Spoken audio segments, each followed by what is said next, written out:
Dress వేసుకొని కూర్చుందండి. లంగా ఓణి అనమాట. వాళ్ళ ఫ్రెండ్ వాళ్ళు ఇచ్చారు.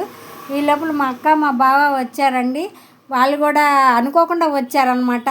మేము అనుకోకుండానే భోజనానికి వెళ్ళామన్నమాట. ఫిక్స్ అవ్వలేదు. ఆ టైంకి వెళ్ళాము. మా అబ్బాయి వర్క్ చేసుకొని వెళ్దాం పెద్దమ్మ అన్నాడు. ఈ లోపల అయితే ఊరుకోం కదండి. ఇక ఫోటోలు అయితే దిగేసాము. నేను ఎంత క్యూట్గా ఉన్నానో అని మా కోడలు మురిసిపోతుంది అనమాట లంగా ఓణిలో. సరేలే మధ్యలోకి రా, నువ్వు కనబడట్లేదంటే మా చిన్న తల్లికి అడ్డొచ్చిందండి. మా చిన్న తల్లికి అడ్డొచ్చిందని మేము నవ్వుకున్నాము. అయిపోయింది. ఈ లోపల ఇక ట్రైన్ జర్నీకి అయితే వెళ్ళాము. అంటే ట్రైన్ జర్నీ అంటే కాదండి, ట్రైన్ భోజనానికి అయితే వెళ్ళాము. వెళ్ళాక వాళ్ళ ఫ్యామిలీ అనమాట, మా అబ్బాయి వాళ్ళ ఫ్రెండ్ వాళ్ళ ఫ్యామిలీ, ఇటు మా ఫ్యామిలీగా వెళ్ళాము. మా అక్క మా బావ అందరం భలే సరదాగా ఎంజాయ్ చేసాము. కాకపోతే భోజనాల దగ్గర అయితే కొంచెం తృప్తి అనిపించలేదు, కానీ భోజనాలు అయితే చేసి వచ్చాము. ముందు నేనైతే నాన్ వెజ్ తిన్నానండి. మంగళవారం వచ్చింది. వెజ్ ఆర్డర్ ఇచ్చాను.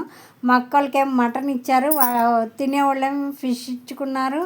తర్వాత చికెన్ ఇచ్చుకున్నారు. మా చింతల్లో అయితే ఫోటోకి హాయ్ హాయ్ అని చెబుతుంది. వాళ్ళ ఫ్యామిలీ అండి, మా అబ్బాయి వాళ్ళ ఫ్రెండ్ వాళ్ళ ఫ్యామిలీ వాళ్ళు. ఇంకా తర్వాత ఇక భోజనాలు అయిపోయాక ఇక 4 అంటే 4 ఫోటోలు స్టిల్ ఇచ్చాం. మా చింతల్లి నడకొచ్చిందని గిర్ర తిరిగేస్తుంది. హాయ్ హాయ్ హాయ్ అనుకుంటూ తిరిగేస్తుంది అనమాట. ఇంక తర్వాత ఊరుకుంటామా అండి భోజనాలు అయిపోగానే.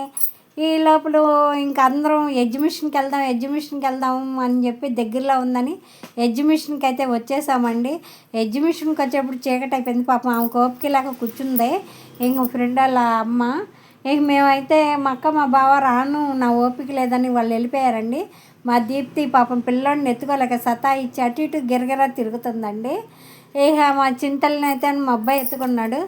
ఇంకా 4 అంటే 4 ఓపిక అయిపోయిందండి. అప్పటికే ఓపిక లేదు. ఇక 4 చూసేసి షాపులు వచ్చేసామండి.